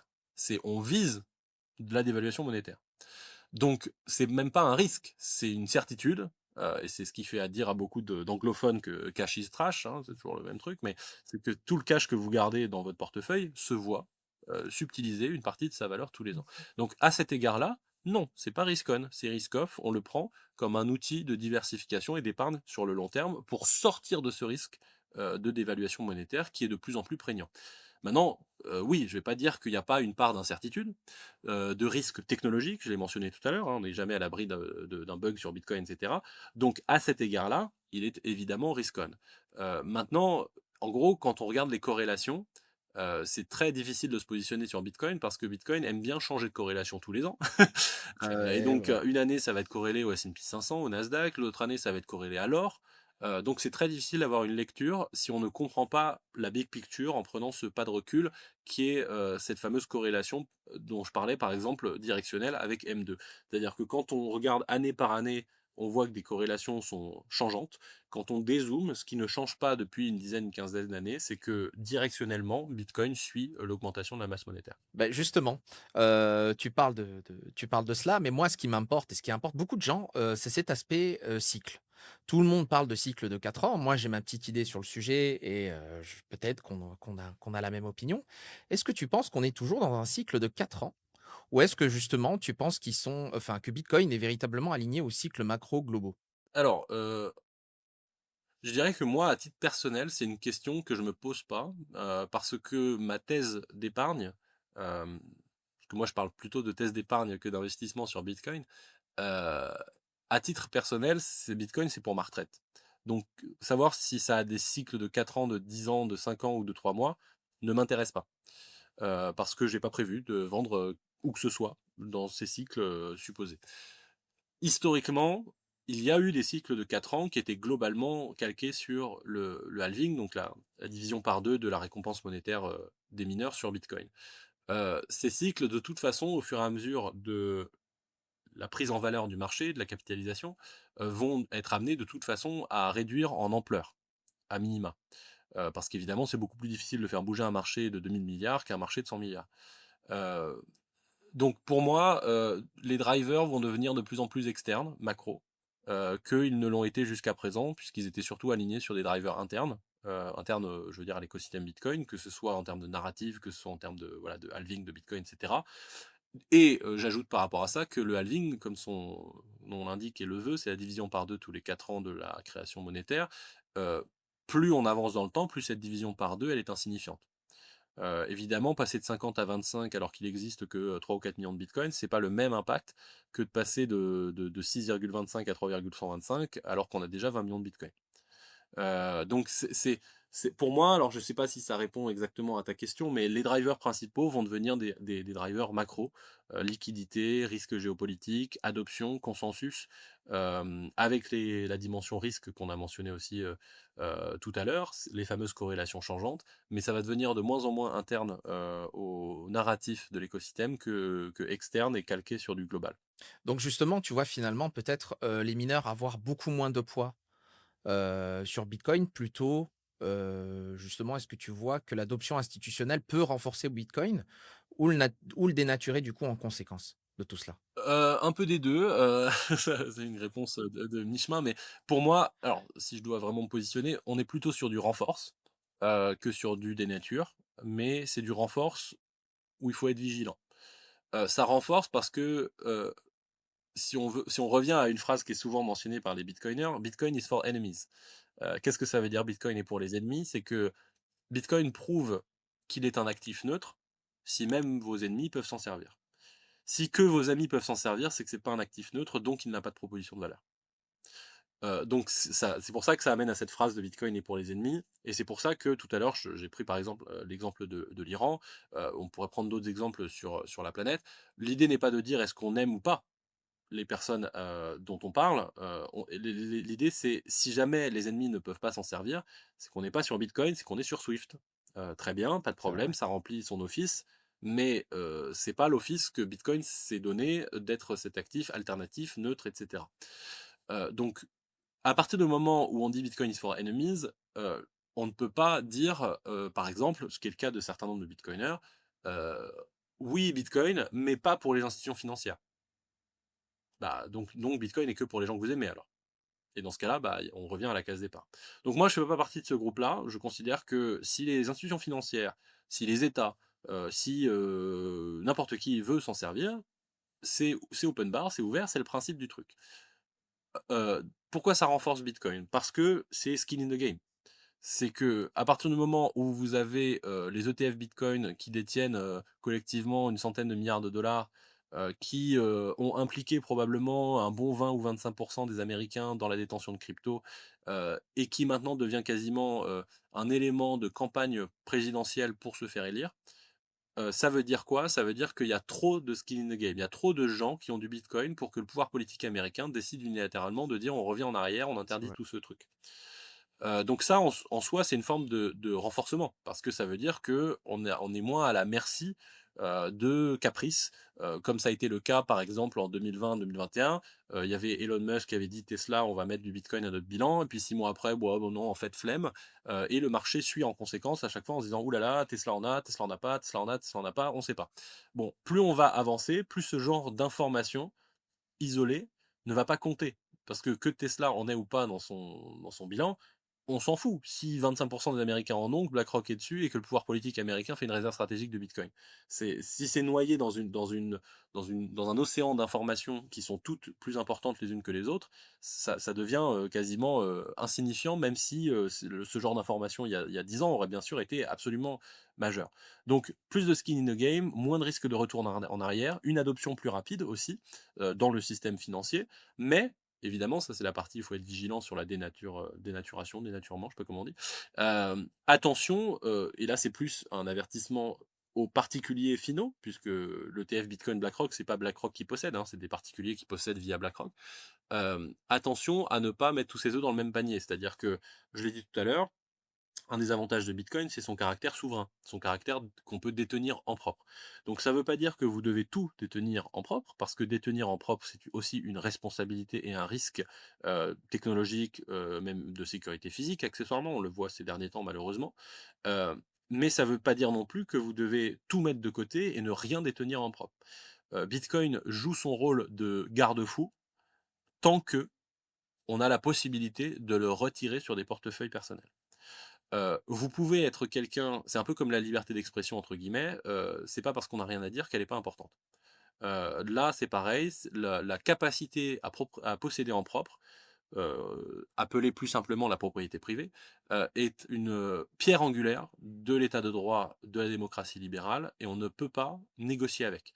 Donc si chacun décide personnellement de tout stocker, dans des ETF ou dans des produits financiers ou de mettre à la banque, on n'est pas à l'abri de ce qui s'est passé aux États-Unis en 33, c'est-à-dire d'évaluation soudaine de l'or, et maintenant, Exact. comme les banques de toute façon détiennent tout l'or des Américains, bah, vous n'avez pas le choix, et quand vous venez retirer votre Bitcoin, on vous en donnera que 1 sur 2.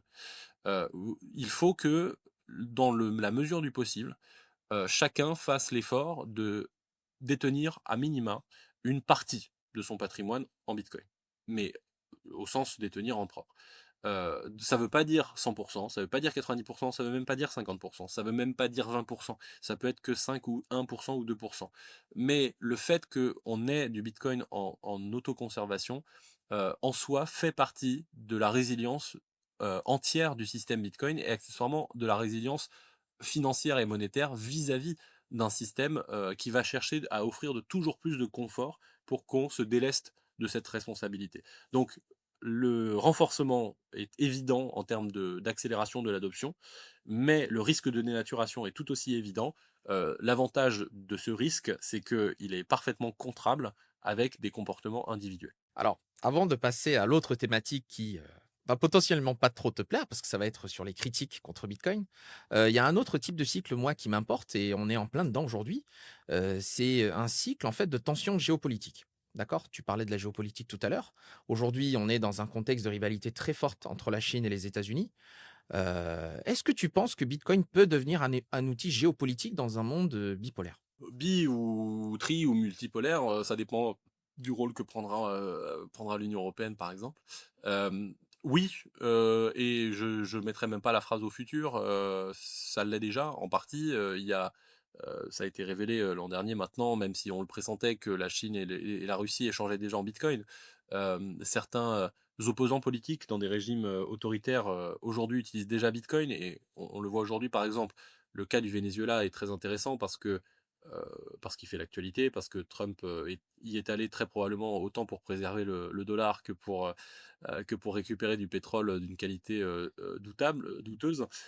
Mais en fait, pourquoi j'utilise l'exemple du Venezuela? Parce que la prix Nobel de la paix, Machado, au Venezuela, est une ardente défenseur de Bitcoin.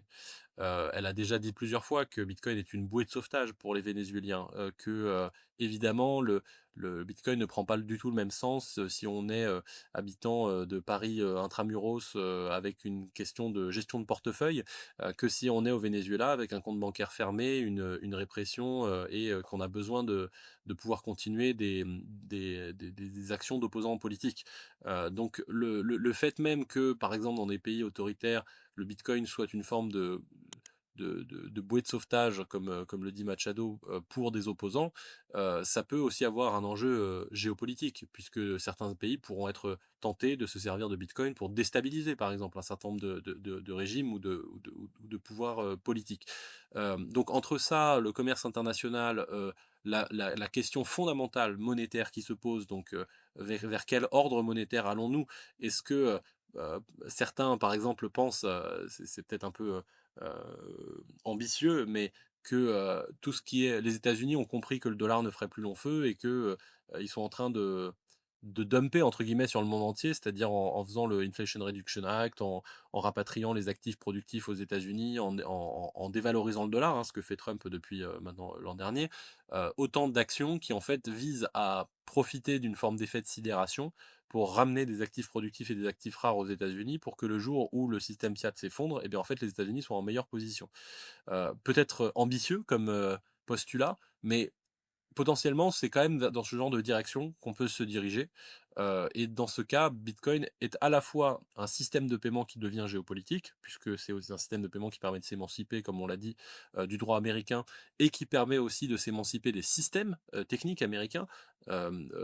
Par exemple, il y a une histoire, très, liée entre WikiLeaks, et Bitcoin, hein. WikiLeaks et Julian Assange, ce sont des gens qui ont utilisé Bitcoin parmi les premiers parce que lorsque Julian Assange a révélé les crimes de guerre de l'armée américaine, au Moyen-Orient, ils ont absolument asphyxié financièrement, WikiLeaks en coupant Visa, Mastercard, Bank of America, PayPal, tout ce qu'on veut.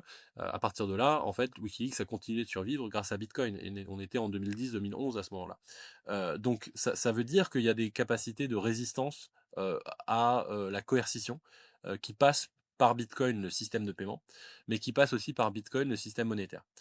Donc pour moi, oui, c'est un outil qui va devenir de plus en plus, important. Je fais pas l'affront de penser qu'en 2025 ou 26, c'est aussi important que le sujet, je sais pas moi, de l'énergie par exemple, au niveau mondial. Mais à mon sens, le sujet monétaire est en train de revenir par la grande porte. Heu, Malheureusement aussi parce qu'on se le prend dans la figure et qu'en tant qu'Européens, on est baigné dans une forme d'irénisme et de naïveté depuis un certain nombre d'années sur l'incapacité de nos alliés à «redevenir méchants» entre guillemets, ou notre conviction partagée, qu'on est sortis de l'histoire et que maintenant les gens sont tous volontaires pour coopérer de façon pacifique. On va devoir revenir à des discussions un peu moins sympathiques, dans lesquelles on doit penser des systèmes alternatifs pour ne pas être sous pression.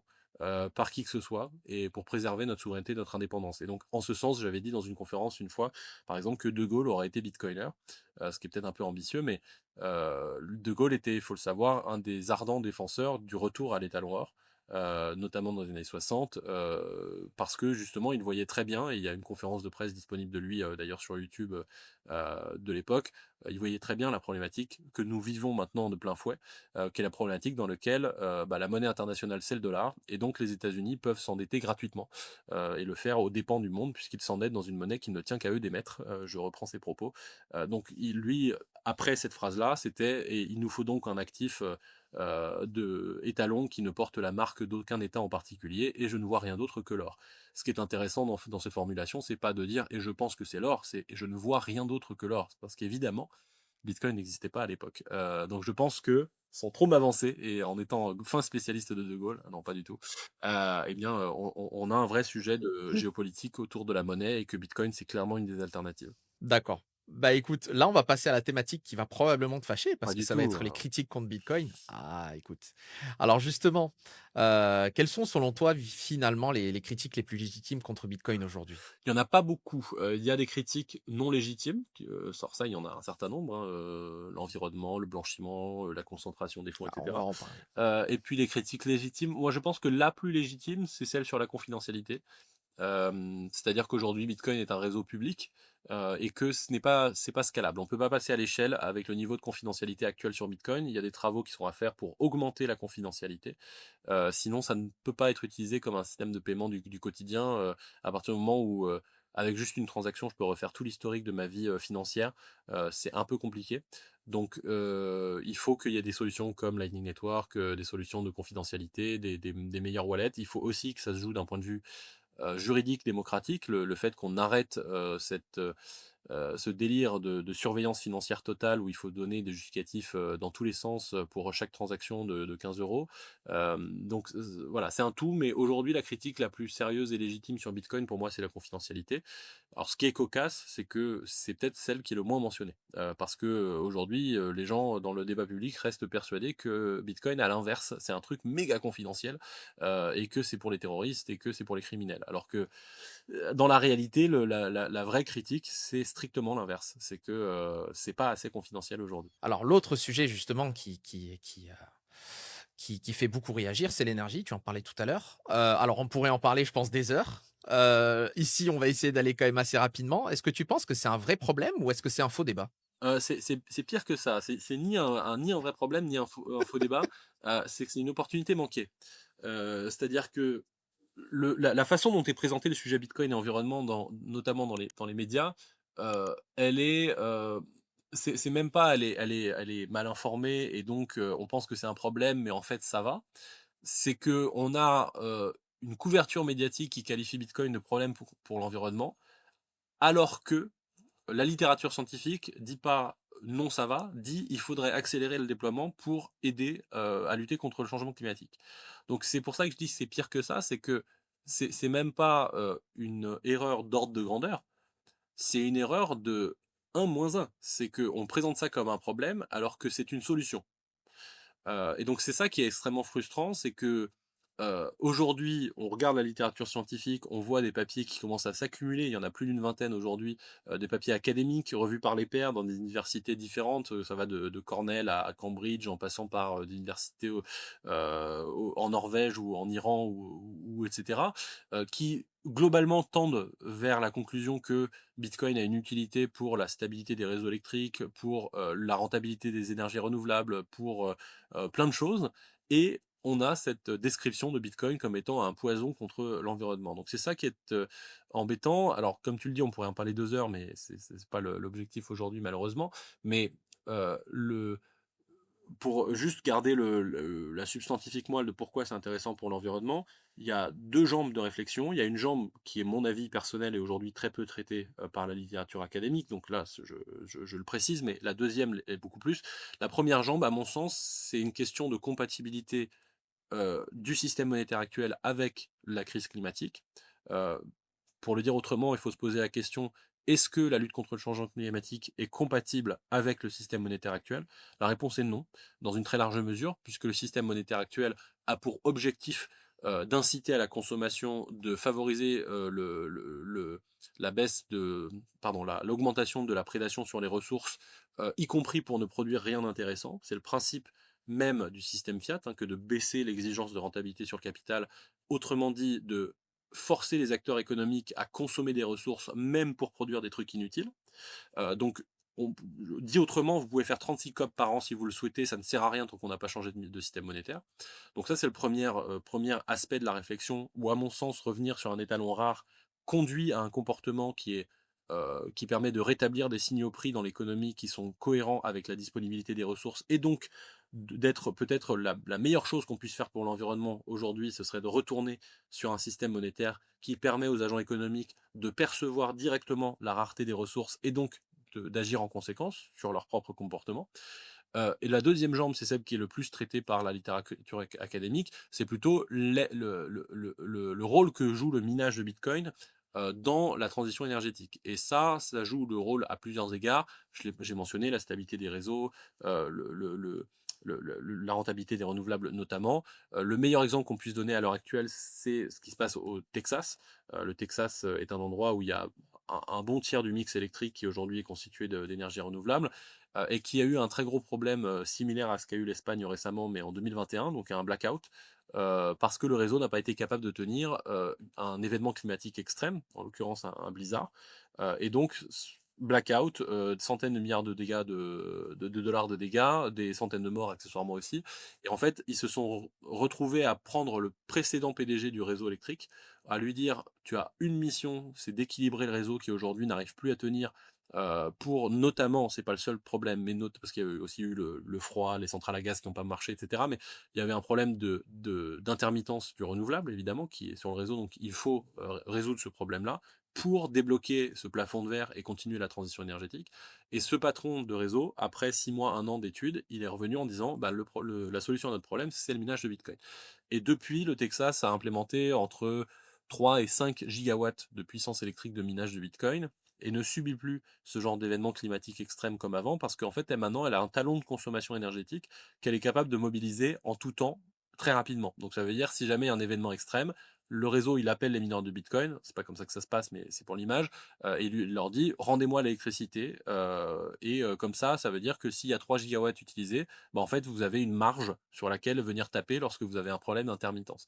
Donc le réseau texan va beaucoup mieux, la littérature académique s'intéresse au cas texan depuis maintenant quelques années, en disant effectivement le minage de Bitcoin a aidé à stabiliser le réseau, donc à donner meilleure rentabilité aux énergies renouvelables, et aussi à reprendre le déploiement de ces ENR sur le réseau, aussi à empêcher l'installation de nouvelles centrales à gaz de pointe sur le réseau qui était prévu avant l'implantation du minage de Bitcoin et qui a été annulé grâce à l'implantation du minage de Bitcoin. Donc pour plein de raisons, le sujet du Bitcoin et de l'environnement est un sujet qui mériterait, comme tu l'as dit, une bonne heure de discussion qu'on n'a pas le temps d'avoir aujourd'hui. Mais en tout cas, s'il y a un takeaway pour les gens qui nous écoutent, c'est beaucoup plus complexe que ce que la plupart des médias veulent bien faire comprendre, et qu'aujourd'hui, c'est vraiment, on se bat contre une solution. C'est ça qui est le plus frustrant, c'est que cette façon de frame le débat autour de Bitcoin étant un problème parce que ça consomme de l'électricité est une façon fallacieuse de, en fait, rediriger une crainte légitime sur l'environnement contre un système qui, en fait, a des détracteurs dont la crainte principale n'est pas du tout l'environnement. Je terminerai par ça. Originellement, historiquement, je dirais, depuis 2016-17, le sujet Bitcoin et environnement est devenu un sujet médiatiquement important. Quand on fait la genèse de comment c'est devenu un sujet médiatique, en fait, on tombe sur une étude qui a été faite par un certain De Vries, qui a fait un commentaire dans une revue scientifique en disant que Bitcoin consommait tant par transaction et que c'était un problème pour l'environnement. En fait, ce De Vries, c'était pas une étude revue par les pairs, c'était un commentaire, donc il a été revu par personne. Il disait qu'il était hors conflit d'intérêts, il travaille littéralement dans une banque centrale, et son étude a été débunkée depuis par au moins 3 études académiques qui, elles, sont revues par les pairs. Sauf que tout ça, évidemment, passe à la trappe, et tout le monde réfère toujours à cette étude, avec des guillemets originels, complètement biaisée, avec du conflit d'intérêts, par quelqu'un qui n'est pas scientifique, n'a pas de légitimité sur le sujet, et qui a écrit des trucs qui ont été débunkés depuis, mais Évidemment, aujourd'hui, ça continue parce que ça fait plus cliquer de dire que Bitcoin est un problème pour l'environnement, C'est vrai. que l'inverse. Ah, tu sais, je vais te dire très franchement, le sujet est extrêmement intéressant et de toute façon, si, on a l'occasion de refaire un nouveau podcast ensemble, j'aimerais vraiment que ce soit sur ce sujet-là parce que je pense qu'il y a énormément de choses à Oui, débunker. je te le fais pas Heu, dire. Autre critique que l'on entend, c'est la suivante, hein, c'est, la plupart des détracteurs pensent que Bitcoin, est voué à disparaître. Est-ce que tu penses aujourd'hui que, à long terme, Bitcoin peut échouer et peut disparaître? Est-ce qu'il y a un tel scénario crédible aujourd'hui? Heu, c'est un peu comme les gens qui disent: «Il va pleuvoir demain», quoi. Si vous le dites tous les jours, à un bout d'un moment, vous aurez raison. Donc évidemment que Bitcoin disparaîtra, je peux pas garantir qu'il sera là dans 1000 ans. La question, c'est combien de temps il dure? Pour juste donner un ordre de grandeur, si Bitcoin dure une cinquantaine d'années, il aura déjà fait mieux que la quasi-totalité des monnaies fiat. Donc c'est pas la bonne question, est-ce que Bitcoin va disparaître? Évidemment qu'il y a un risque, évidemment qu'il peut y avoir un bug, évidemment qu'il peut y avoir un cataclysme, il peut y avoir une guerre, il peut y avoir, je ne sais quoi, on passe à autre chose qu'internet, j'en sais rien, je peux pas, j'ai pas de boule de cristal. Mais c'est pas une question pertinente. La question pertinente, elle est relative. C'est quoi la force de Bitcoin par rapport aux autres systèmes? C'est quoi la résilience de Bitcoin par rapport aux autres systèmes? C'est quoi sa probabilité d'adoption? Et c'est quoi la probabilité qu'il y ait, une forme d'événement, signe noir à court terme? Est-ce que, parce que la question, si Bitcoin a un bug technique en 2162, et qu'il a permis à l'humanité de se porter mieux pendant 150 ans, bah, je considère pas que Bitcoin est un échec, même s'il y a eu un bug technique. En revanche, si Bitcoin a un bug technique là, demain, et que ça détruit absolument toute la confiance dans Bitcoin et qu'il faut repartir à zéro et qu'en fait on est au même endroit dans 20 ans, c'est déjà plus un échec. Donc c'est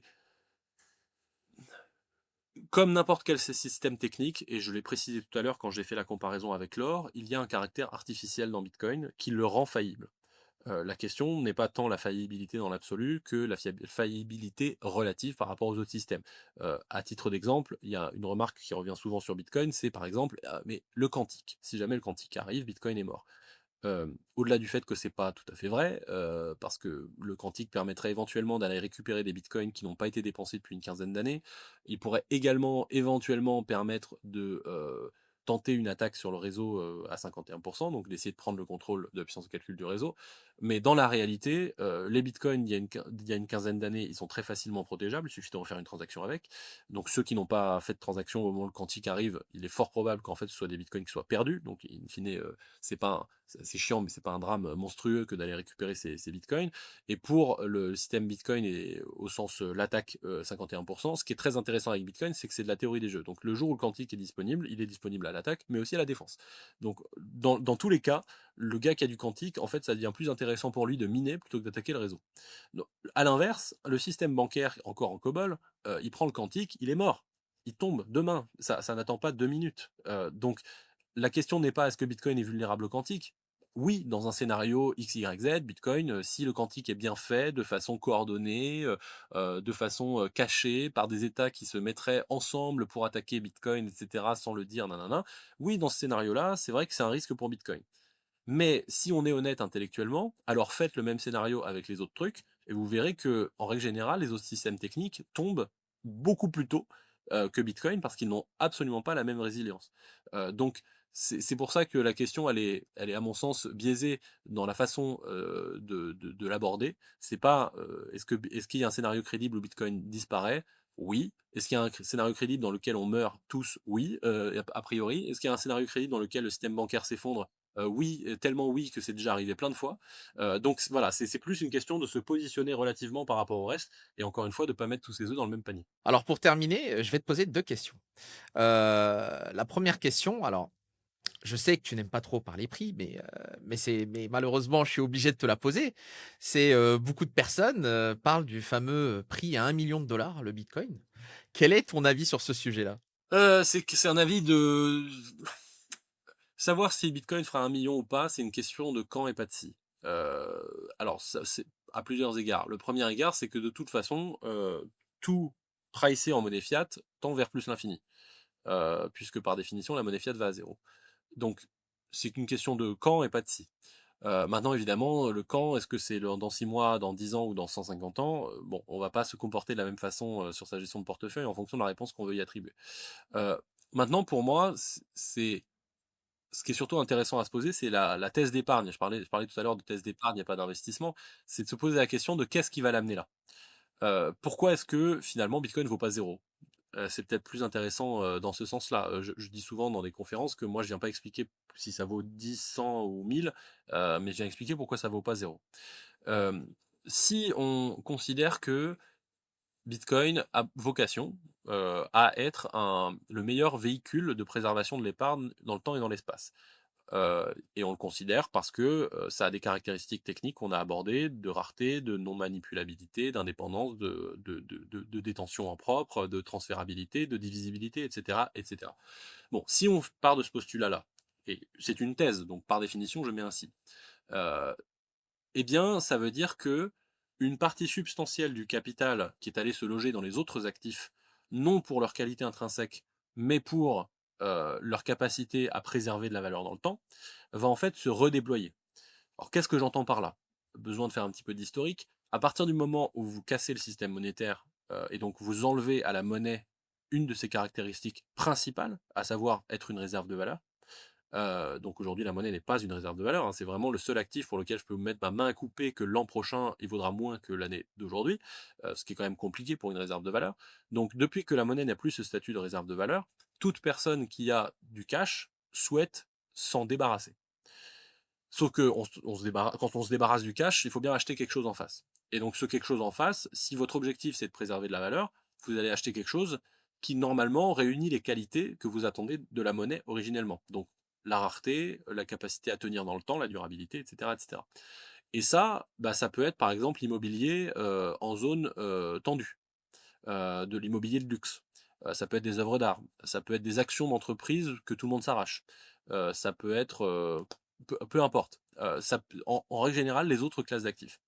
Pas toutes, hein, elles n'ont pas toutes la même qualité évidemment. Si vous achetez du blé, la durabilité du blé, je prenais l'exemple de la banane tout à l'heure, c'est pas du tout la même que de l'immobilier parisien.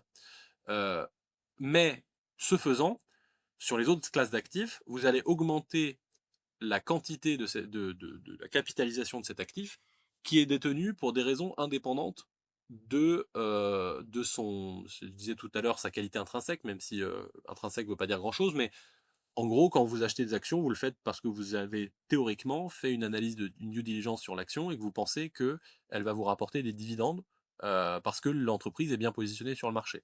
Quand vous achetez de l'immobilier, c'est soit pour vous loger, soit parce que vous avez un projet locatif et que vous estimez que la rentabilité du loyer va être supérieure à l'argent que vous allez mettre dedans. Mais vous espérez un retour sur investissement et des flux. Ce qui n'est pas le cas de Bitcoin, il n'y a pas de flux dans Bitcoin. Vous achetez comme une pépite d'or, vous achetez une pépite d'or, elle va rien vous produire. Pourquoi je dis tout ça? Parce que là, je contextualise énormément, mais c'est juste pour comprendre. Si vous prenez par exemple le marché action, il y a 50 ans, environ 2 tiers de la valeur d'une action provient des dividendes attendus. Le reste provient de l'espérance d'une plus-value. Aujourd'hui, ce ratio s'est inversé. Les gens qui ont des actions le détiennent pour l'espérance de plus-value et n'en ont plus rien à faire des dividendes. D'ailleurs, dans un certain nombre de cas, ça a été le cas des GAFAM pendant très longtemps, et n'ont même pas distribué de dividendes. Ils s'en foutent, c'est pas le sujet. Le sujet, c'est est-ce que ça va préserver la valeur mieux que l'euro, le dollar ou autre chose. Pareil pour l'immobilier. Et ça se voit notamment dans les taux de vacances qui commencent à augmenter assez fortement, mais ça se voit aussi dans d'autres statistiques sur la quantité d'investisseurs versus de détenteurs ou de projets locatifs. Aujourd'hui, quand on a de l'immobilier en zone tendue par exemple, très souvent la motivation de prise de prix est supérieure à la motivation de projets locatifs avec une rentabilité sur le loyer. Pour les œuvres d'art, c'est pareil. On n'espère pas grand-chose d'une œuvre d'art si ce n'est qu'elle va s'apprécier en prix. Donc, une fois qu'on a dit tout ça, ça veut dire qu'il y a une part de ces capitalisations de marché qui ne provient pas de la qualité intrinsèque, encore une fois. Si demain vous avez un véhicule d'épargne qui est meilleur, parce qu'il préserve mieux la valeur dans le temps, de l'immobilier c'est formidable, mais il faut faire des travaux, il faut le rénover, il y a des fuites, il y a des machins, il y a des bidules. Bitcoin, il n'y a pas de travaux à faire, a priori ce sera le même demain et dans 5 ans. Donc ça veut dire que d'un point de vue de la thèse d'épargne, à long terme, on est en train de parler d'un actif qui va aller aspirer une partie de ce capital qui est allé se loger ailleurs. Et si on essaie de faire dans les grandes masses, les grands ordres de grandeur, en fait, on va regarder par exemple l'immobilier mondial. De mémoire, c'est autour de 400 000 milliards de dollars. Si on se dit que, je sais pas moi, 20 ou 25% de cette somme n'est pas là pour produire du loyer ou pour se loger, mais pour simplement préserver de la valeur, bah, vous avez déjà une target de environ 100 milliards de dollars, 100 000 milliards de dollars, pardon, qui va aller vers Bitcoin. On peut rajouter le marché des obligations souveraines, le marché des actions, le marché des œuvres d'art, etc. Quand on fait la somme, en fait, on va se retrouver avec quelque chose d'aux alentours, probablement 200 ou 250 000 milliards de dollars de target. Et je dis target parce que la question originelle, c'est quand est-ce que ça vaut 1 million de dollars? J'en sais fichtre rien. Mais en revanche, mon horizon, c'est qu'on va se diriger vers ça, toutes choses égales par ailleurs, parce qu'évidemment, je réfléchis avec des chiffres d'aujourd'hui, en sachant qu'en moyenne, il y a quand même une augmentation de la masse monétaire de 7% par an. Donc ça veut dire que si ça atteint cet objectif d'ici 50 ans, bah en fait, il faut rajouter un compound de 7% par an sur la valeur finale de cette capitalisation de marché. Donc ça veut dire que moi, c'est ça, ma cible d'épargne, c'est qu'on va se diriger vers cette capitalisation de marché. Et donc, pour arriver à ça, le Bitcoin va passer par 1 million de dollars. La question principale, c'est est-ce qu'à ce moment-là, 1 million de dollars, c'est le prix d'une baguette de pain? Parce que c'est possible dans un cas d'hyperinflation. Ou est-ce qu'1 million de dollars, à ce moment-là, c'est simplement l'équivalent de un appartement en zone urbaine? Ça, je le sais pas. Parce que si demain on a un choc hyperinflationniste, clairement le Bitcoin vaut 1 million de dollars, mais avec 1 million de dollars, j'achète une baguette de pain. Donc en fait, je suis pas plus avancé que ça. Donc il faut bien rentrer toutes ces variables dans sa propre Absolument. réflexion, mais je précise et reprécise ici que Bitcoin ne génère pas de rendement. Il n'y a pas de flux à attendre de Bitcoin, et c'est pour ça que moi, ça connecte toutes les questions qu'on a posées avant. Un, c'est du risque off, au sens où je sors de la production de valeur économique. Je ne suis pas là pour investir et avoir un rendement, je suis là pour sortir de l'économie et redéployer mon capital quand bon me semblera et sur le projet que j'estime être rentable pour moi. La target en termes de capitalisation de marché, c'est pour moi une forme de trou noir qui va attirer le capital qui est allé se loger sur les autres classes d'actifs euh, parce qu'il ne savait plus où aller pour préserver la valeur dans le temps. C'est une superbe réponse. Je n'ai absolument rien à dire. Et donc, du coup, l'autre question, et celle-ci, je pense qu'elle va prendre autant de temps, c'est où vois-tu Bitcoin dans 20-30 ans? Comment Oh l'imagines-tu? là, je sais pas si elle prendra Eh, autant de je temps. sais. Non, non, bah, j'en sais rien moi. Non, mais il y a un scénario adverse, c'est il y a un bug l'an prochain et voilà, dans 20 ans, il faut que je trouve un autre métier. Voilà, il y a un scénario pas adverse dans lequel bah, Bitcoin continue son adoption tranquillement et c'est devenu un étalon de réserve internationale, que tout le monde s'en sert au quotidien et que la question principale, c'est que plus personne se pose de questions en fait par rapport à l'usage de Bitcoin. De la même façon qu'aujourd'hui, on discute sur internet et qu'on n'est pas en train de se demander comment HTTP fonctionne. Voilà, après il y a un scénario, heu, plus, j'allais dire, choc, dans lequel, en fait on n'est pas dans l'adoption générationnelle, tranquille, sur 25 ans, machin. On est plutôt sur il y a un choc monétaire. Le il y a je sais pas, il y a un conflit, il y a quelque chose au niveau géopolitique qui fait que, je sais pas, dans 5 ans, les gens arrêtent de trust le dollar s'effondre, il faut une alternative, une solution alternative, au dollar. A priori, on aura un passage pas drôle dans lequel, le réflexe spontané de la plupart des gens, ce sera d'aller vers des régimes autoritaires avec, coercition totale, comme je le disais, contrôle des capitaux, exit tax, tout ce qu'on veut. Et puis peut-être qu'il y aura un revival libéral derrière avec retour à un système monétaire international basé sur le Bitcoin. Voilà. Mais vraiment, moi, il y a 5 ans, j'aurais pas été capable de dire que, un, on se prendrait un Covid, une doublement de la masse monétaire, que ensuite BlackRock allait en faire son produit financier le plus rentable et que les États-Unis en auraient fait une réserve stratégique. Il y a 5 ans, ma question principale, c'était d'essayer de convaincre à mes interlocuteurs que j'étais pas un terroriste. Donc ça va à la fois tellement vite et tellement lentement que c'est vraiment le genre de questions sur lesquelles je vais clairement pas me risquer. Mais évidemment, j'espère, peut-être que ce sera la partie la plus intéressante de la réponse, j'espère qu'on se rapprochera d'atteindre ma thèse d'épargne. Bah, justement, du coup, ça me fait penser à une autre question et on arrêtera là parce que je pourrais vraiment parler des heures avec toi. Est-ce que tu penses justement que c'est inimaginable qu'une grande banque centrale détienne du Bitcoin prochainement? Faut faire attention à bien distinguer les sujets, dans qui détient les bitcoins. Pour une banque centrale, ça fait pas sens dans un système fiat. Hem, c'est pour ça que je dis banque centrale. au sens du système fiat, hein, parce que les banques centrales sont préexistantes, au système fiat. Il y en avait quelques-unes, il y a celles de Suède, d'Angleterre et cetera qui ont été faites avant, le système fiat. Mais aujourd'hui, une banque centrale, son rôle, c'est de faire des taux directeurs et j'allais dire, d'inciter les acteurs économiques à se comporter d'une certaine façon par rapport au futur. Plus les taux baissent, plus on met un flingue sur la tempe aux agents économiques pour leur dire: «Je te force à penser le futur comme étant certain. Et donc, comporte-toi de cette façon-là». Et quand ça monte, on remet le flingue sur la tempe pour dire: «Non, c'est super risqué demain, tu te comportes différemment». Donc ça, c'est l'utilité, avec beaucoup de guillemets, d'une banque centrale dans le système actuel.